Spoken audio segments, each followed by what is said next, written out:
What's up everyone, John from ARTV. It's time for a review of album number 3 by Miike Snow, a Swedish indie pop band. A couple of successful albums under their belt, but it's been 4 years since we got a release from them. I can't say that I was ever necessarily a fan of them in the past. I had heard a couple of songs, went back and checked out parts of their discography, and it seems like this new record 3 is a lot more on the pop side of the fence than they have been in the past. We get an album full of compressed, kind of short little pop tunes that are very sugary sweet going down, a lot of electronic flavor there, some 80s stylings possibly, synth pop, electronica, alternative, all playing a role in the band's, I guess, sound in this record, but I can't say that it always pays off. The main issue that I'm having with 3 is the fact that it does go down so smooth, but it's just not that memorable. There are definitely standout moments like Genghis, the second single to be released from this project. Just absolutely irresistible. The chorus on this thing will be stuck inside of your head for days.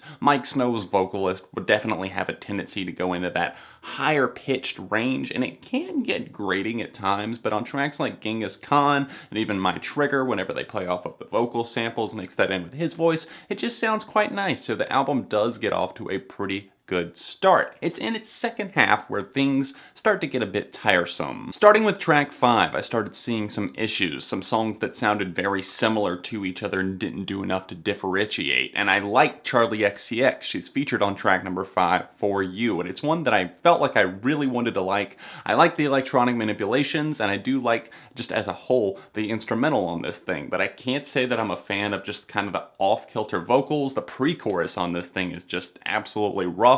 And then Charli really doesn't seem like that much of a personality on the hook. Coming off of her recent EP, Vroom Vroom, that definitely had a lot more spunk and attitude than her feature here. Even though this is a fairly compact record, it still feels like there's some filler content here, especially right at the end. We see 2 tracks, Over and Over, and then Longshot parentheses 7 Nights. Over and Over definitely plays to the more repetitive side of things and tries to build, but it really just ends up going nowhere and seems unfocused. And Longshot kind of panders to this more subtle, toned down approach that I'm just not a fan of. It tries to be a little bit more, I guess, lighthearted, takes a different vocal route, but it doesn't pay off. A couple of these tunes really did grow on me. I will definitely give Miike Snow that. There's a track that comes right near the end called Lonely Life, and it's one that's very relatable. I like the bass groove that goes on throughout that one. It just reminds me of something maybe like Fatboy Slim or Moby would have brought out in the late 90s, early 2000s. I feel The Wait is one of these rare songs that actually works off of this vocal manipulation and shift. You'll notice that things are just like pitched down to make things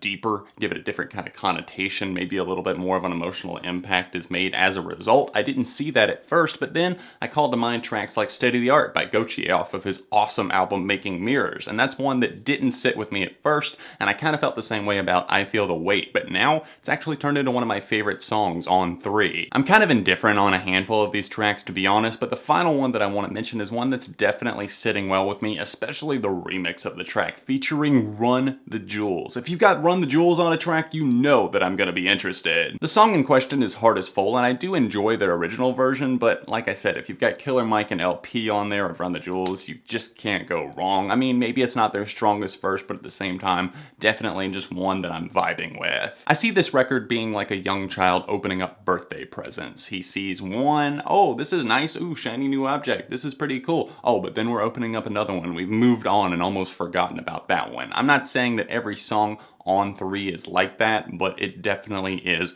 a recurring problem. So, appropriately, the new Miike Snow record is getting a 3 from me. If you've heard the album, let me know your thoughts on it in the comment section down below. While you're here, maybe smash the like button, subscribe to the channel, because friends don't let friends go unsubscribed. You can click right below me to see a album review that you might enjoy, or else the last review that I did right here on this channel. Follow me on Twitter at ARTV Reviews, linked in the description down below to stay up to date on all things ARTV. Other than that, I will see you guys very soon.